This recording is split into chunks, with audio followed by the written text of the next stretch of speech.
What if you could look into a crystal ball and you could see what the future held, what the geopolitical system looked like, what was going to happen in Russia, what was going to happen in China? How about our relationship with Canada and Mexico? What about all those people that are coming across the border? Why are they coming? What's going to happen there? What if you could look into a crystal ball and you could get all those answers and you could then invest in accordingly? Well, I can tell you where you can do that if you're willing to put forth 43 hours of your time. It's going to require you to take a course, do some studying, and at the end of that 43 hours, you'll know what's going to happen in this world, or at least have a better idea than 99% of the rest of the people in the world. What if I could condense that down into 2 hours, that I could show you a 2-hour video and you'd know more than 99% of the people in the world? Best of Us Investors presents Carrie Griegmeier.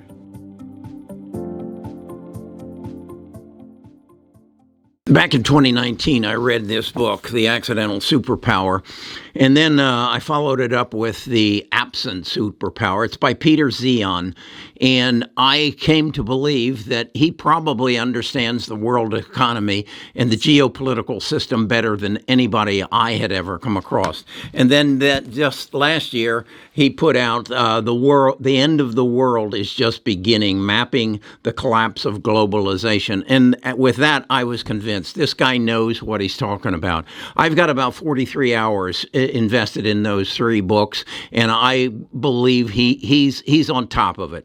So, and then I've probably got another 43 hours invested in the videos that he puts out. Well, I got an email this weekend from my son, Trent, my partner in this business, and he said, "Dad, you have to see this." And he gave me a link to a Joe Rogan interview with Peter Zeihan. I sat down and I watched it for 2 hours, and I said, I'm not believing what I just saw and what I now know that I would guarantee that 90% of the world will never know, and the advantage it gives me over for my investing future over the next 10 years. I put a link in the description to the Joe Rogan and Peter Zeihan interview.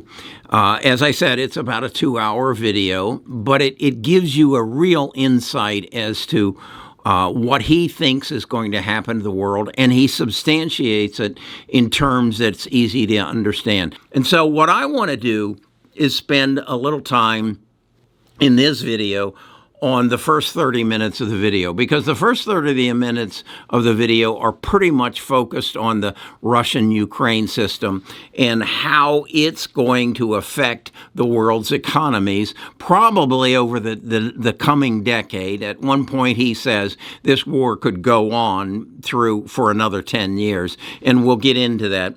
But what he lays the ground, first of all, of what has brought Russia to this point, and how Putin has pretty much eliminated any competition for leadership in Russia and put himself in a position where he makes the decisions. The other thing he brings to attention is the geography of Russia, that they don't have the farmland we do. They don't have the rivers so that you can move goods here and there. They don't have the protection, particularly on the southern end of a body of water, like we have the Gulf of Mexico, and on our eastern side we have the Atlantic Ocean. On the western side we have the Pacific Ocean. So that makes it difficult to invade us. And we have Canada north of us, which we get along quite well with, and Mexico on the southern end, who is our largest trading partner at this point, as we are scaling back from our trading with China.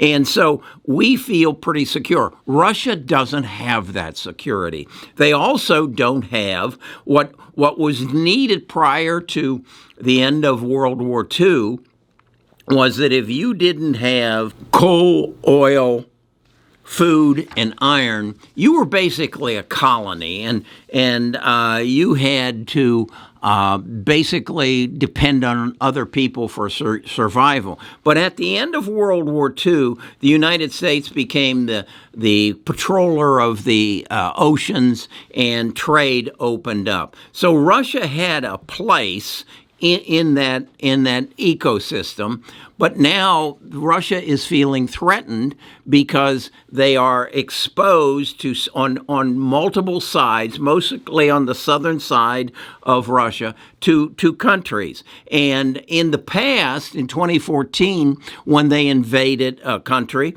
everybody just kind of put down their arms and said, okay, no big deal. And even the European element, the rest of Europe said, we're not going to get involved in it. But now, as they invaded Ukraine, Europe and the United States have said, no, we've got to stop this. So Russia's in a predicament right now to ensure their survival. They openly said, we fear NATO, that we are exposed to invasion. There's no real reason why NATO would want to invade Russia, because they don't have anything that anybody wants. They have a very archaic transportation system. They have never developed their highways because of the difficulty of doing that. So basically, to move materials and goods, they use the railroad. We've seen evidence of that as they tried to invade Ukraine. They drove in with basically trucks, not so much tanks, but trucks, and thought they would just go into Kiev and take it over. But this time there was resistance. There was a strength and an identity that Ukraine said, no, you're not going to do that, and put up some resistance. Now, this is a small country that doesn't have a major military, and yet they have been able to stave off the invasion of Russia, one of the largest military forces in the world. And again, the reason they have is because of the lack of mobility as a result of the terrain and the geography of Russia. Okay? So that's where we're at. Now, what Peter says, and what I agree with him, is this isn't going to end here. It has to move on. And it has to move on, so they will next invade Poland, Estonia, Finland, Belarus, Georgia, and more. They're plan is to double the size of the geographic location of Russia, as well as the population. Why are they doing this? Because of their lack of commerce with the rest of the world, with their population. Their population pyramid has inverted. In order for a population to survive, you have to have young people, more young people at the bottom, and fewer older people at the top. If that gets inverted and you have more older people at the top and fewer younger people at the bottom, your economy fails. That's where Russia is. As a result of that, they have to expand their country to bring it back to more of a parallel demographic. That's what they're faced with. If they do not succeed at this, Russia will disappear as we know it as a civilization between 2050 and 2070. This is what Peter explains in this first 30 minutes of this video. And Russia knows that. So in order to stop that from happening, they have to expand their country. All right? And that's what they're doing right now. So where does this go from here? Well, because of the winter, because of the rain, because of the mud, for the most part, the war has slowed down a bit. But once we reach May of 2023, it's all going to start up. And in that interim, Putin has enlisted more young people. Ukraine has trained more soldiers and gathered more military equipment from the NATO countries, as well as what they have captured from the Russians. And now they're in this slowdown period. They're actually working to make the Russian equipment ready for more war, and getting ready in May to go on. Now, Putin believes at that point he will have about 500,000 troops, and he will march in and overwhelm Ukraine. That remains to be seen if that will happen. If it does, they will move on, as I say, to Poland, Estonia, Finland, Belarus, Georgia, and more. I am of the opinion, Peter is of the opinion, that won't happen. The war will continue. And it will continue because the NATO countries and the U.S. will continue to support them. The other thing you need to recognize is the other option is it gets bogged down, and Russia is losing. They have a fallback, and it's called a nuclear explosion. Who would they drop the bomb on? Are they going to nuclear waste Ukraine that they're trying to take control of? I don't think so, and neither does Peter, because if you're invading this country for the assets that it has, the wheat, the nuclear capability, nuclear energy, the largest nuclear plant in Europe, you don't want to make it a nuclear wasteland. So who do you drop the bomb on? Who do you launch the rocket to say, you stop or we're going on? Well, it's probably one of the European countries, or it could be some asset of the United States. I don't know. Peter doesn't know, but that is a possibility. That's the worst possibility that we could face. So with all this in mind, where do I, as an investor, not as a participant in the war or an advocate of the war, where do I invest? Well, we recognize that we have changed in a system where we basically thought for the last 10 years, 20 years, that war was going to be a cyber war, and that we were watching Russia and China and saying, okay, where are they going to attack us cyber-wise to shut down our electric system or shut down our internet or whatever? And we have had to change our attitude and say, wait a second, we're at the verge of a nuclear war, and we have to reallocate our funds to make sure that we don't that we can stand up to a military threat. So over the last probably no more than 24 months, probably no more than 12 months, our government has been spending a lot of money on military. So I have moved money into the following companies. Lockheed Martin. Lockheed Martin, basically for their F-16 fighters, their C-120 military transports, their P-3 Oregon maritime transports, or aircraft. So, and these rocket launchers that they're called HIMARS, are the system that has really staved off the advancement of Russia thus far. So I've put a sizable investment into Lockheed Martin. The next one was Northrop Grumman. They have invaded or created the B-21 Raider. This is the stealth bomber. Now, are you saying, Kerry, or is Peter saying that we are going to provide air support for Ukraine? That would probably bring option 2 to the forefront, and that is nuclear. But where we are putting these airplanes and fighters is in the other European countries. Lockheed Martin and Northrop Grumman have basically been the purchase orders received from the European, the NATO countries, because they're of the mind if this war escalates, they're the next target. And they have to be in a position to defend themselves. Nobody yet has said, we want to support Ukraine with aircraft strike capability on Moscow and St. Petersburg. We're not there yet.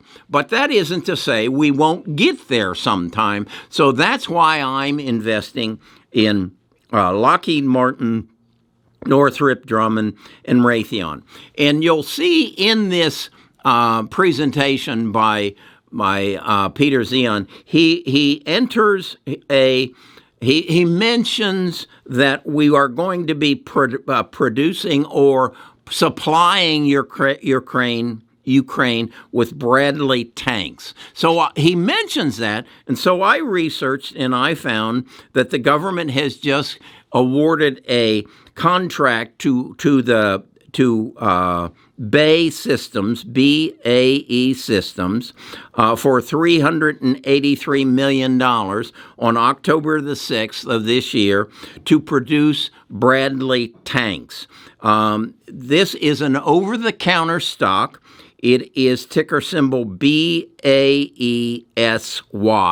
So I will be buying some Bradley tanks or BAESY because this is again where we are investing our money to support Ukraine, and I see that as part of my military portfolio. The next issue that they go into in the interview is the energy issue. They explain that because of the sanctions that we have put on Russia, Russia's ability to move and pump their oil out of their system is being shut down.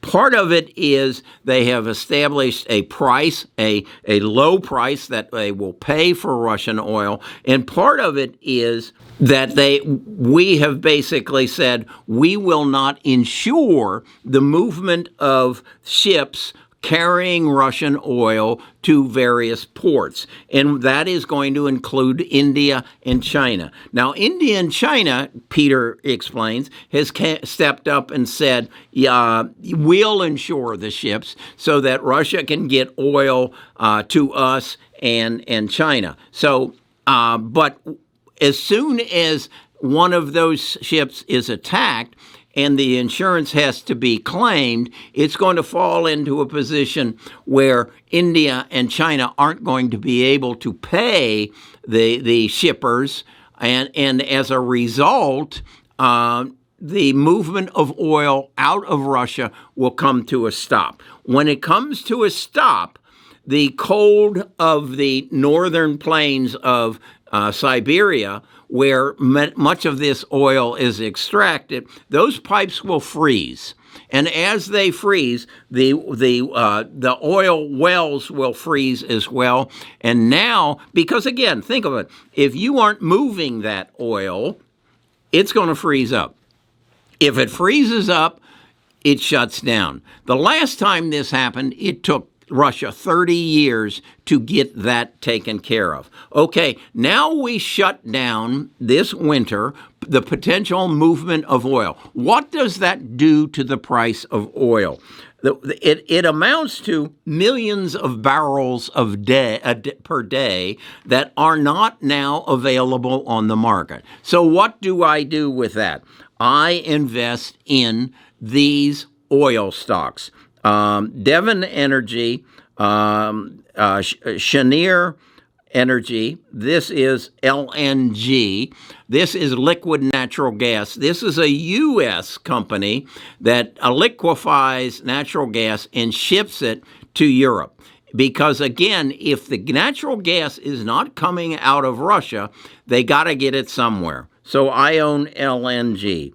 I own Matador Resources Company. This is one of the largest explorers and starters of new wells in the United States. And U.S. Oil is going to go up in price, and we are the one of the largest shippers of oil in the world, and so that's why I own Matador.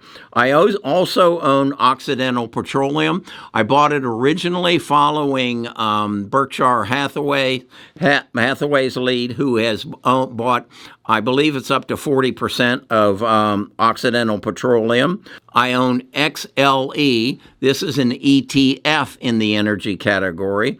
And then I own ExxonMobil. Each of these stocks also pay a decent dividend, the biggest one being Devon, which is about an 8% dividend. So that's what I took away from the first 30 minutes of this 2-hour video. What I'm going to do tomorrow is go into the next 30 minutes, and that's going to be all about China and how China is going to fare as a result of all of this that's going on, as how China is going to fare as a result of the deglobalization and what is going to happen. I just want to emphasize this video, this interview by Joe Rogan, is essential for you to watch if, in fact, you want to be an investor in the future. I love the statement that Joe says at the end of the video. At the 1 hour and 56 minute point, Joe says, well, Peter, you have succeeded at scaring the living shit out of me over this last 2 hours, but I've enjoyed it. And Peter's answer was, well, next time I'll bring diapers. Okay? This is a must-see. This is a must-view. Again, I'll put the link in the description. And again, tomorrow we will go dig into the next 30 minutes, which will talk about China. Following that, we'll go into the final 30 minutes or 50 minutes of the video, which is going to cover a myriad of subjects, everything from genome sequencing to the drug wars in Mexico and how our relationships with Mexico and Canada and fertilizer and genome sequencing and food. So we'll talk about that on the third of the series, and then we'll see where we're at. Okay, that's my take on one of the best videos I've seen, one of the smartest men, and again, he doesn't get it all right, but because he actually didn't know how old Vladimir Putin was. But we won't hold that against him. So again, read the books, watch the video, and come back tomorrow, and we'll take on Chapter 2.